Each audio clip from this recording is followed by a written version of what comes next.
우리가 어떤 메시지를 접할 때 그 내용만큼이나 어떻게 전달되는지가 중요할 수 있다는 생각 혹시 해보셨나요?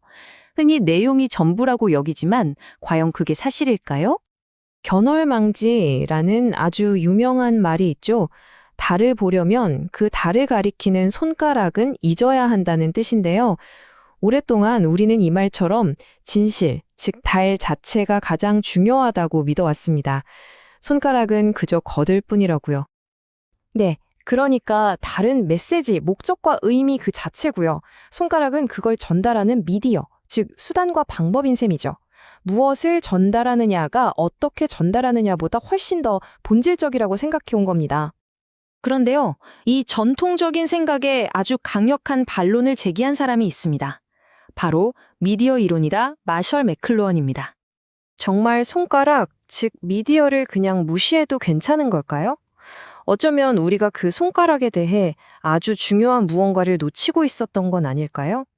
바로 이 지점에서 마셜 맥클루언은 미디어는 메시지다라는 그야말로 혁명적인 주장을 내놓습니다.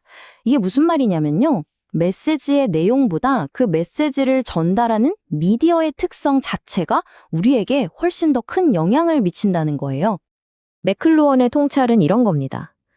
어떤 그릇에 담느냐에 따라 내용물의 성격까지 바뀐다는 거죠. 예를 들어 신문이라는 미디어를 한번 생각해 보세요. 신문은 그 형식상 좋은 소식보다는 자극적인 나쁜 소식을 다룰 때 훨씬 더 주목받고 영향력이 커집니다. 미디어의 형식이 메시지의 성격까지 규정해버리는 아주 좋은 예시죠. 자, 그럼 미디어가 메시지에 영향을 준다는 건 알겠습니다. 그럼 한 걸음 더 들어가 보죠. 그 손가락을 움직이는 손, 즉 메신저는 과연 누구이고 무슨 의도를 가지고 있는 걸까요? 맥클로어는 사람들의 마음을 지배하려는 힘과 물리적인 자원을 통제하려는 힘 사이의 싸움은 인류 역사 내내 계속되어 왔다고 말했습니다. 이건 결국 메시지를 전달하는 메신저의 권력과 의도가 진실을 규정하는 데 아주 결정적인 역할을 할 수 있다는 뜻이겠죠. 이게 어떻게 작동하는지 아주 유명한 역사적 사례를 통해 한번 살펴보겠습니다. 첫 번째는 로마의 네로 황제 이야기입니다. 우리는 보통 네로 황제 하면 로마의 불을 지르고 시를 읊은 폭군으로 기억하잖아요. 그런데 그 기록을 남긴 메신저가 바로 네로의 정책에 불만을 품었던 귀족들이었습니다. 현대 역사학 연구를 보면요, 화재 당시의 네로는 잊지도 않았고 오히려 급히 돌아와서 사제까지 털어가며 구호 활동을 펼쳤다고 합니다.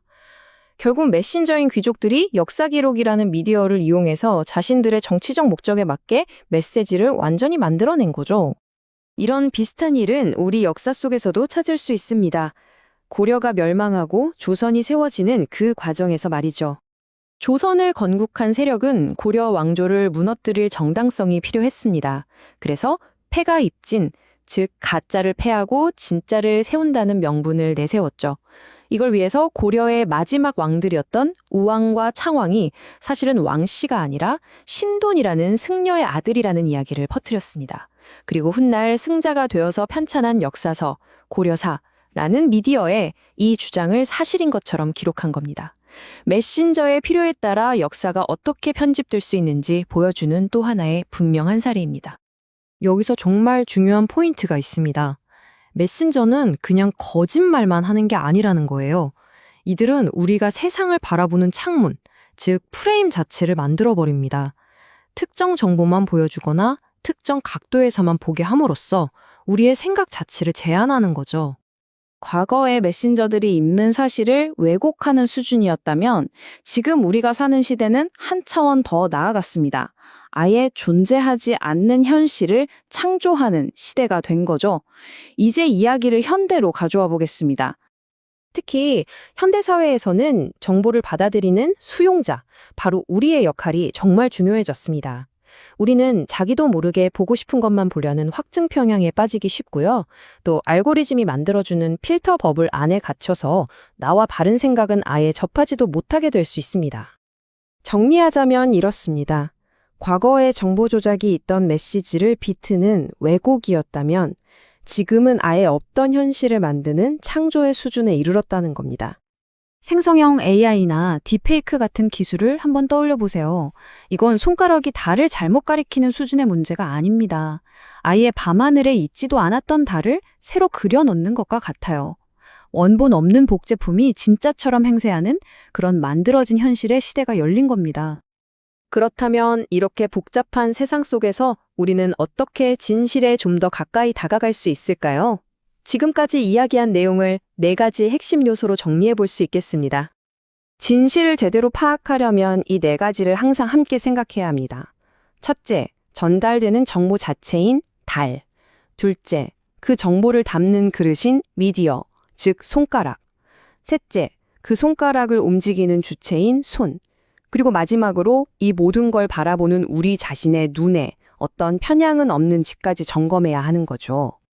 결국 가장 중요한 건 끊임없이 질문하는 태도가 아닐까 싶습니다. 수많은 현실이 매 순간 만들어지고 소비되는 이 세상에서 지금 이 순간 여러분이 믿고 있는 그 손가락은 과연 진짜 달을 가리키고 있는 걸까요? 한 번쯤 깊이 생각해 볼 문제입니다.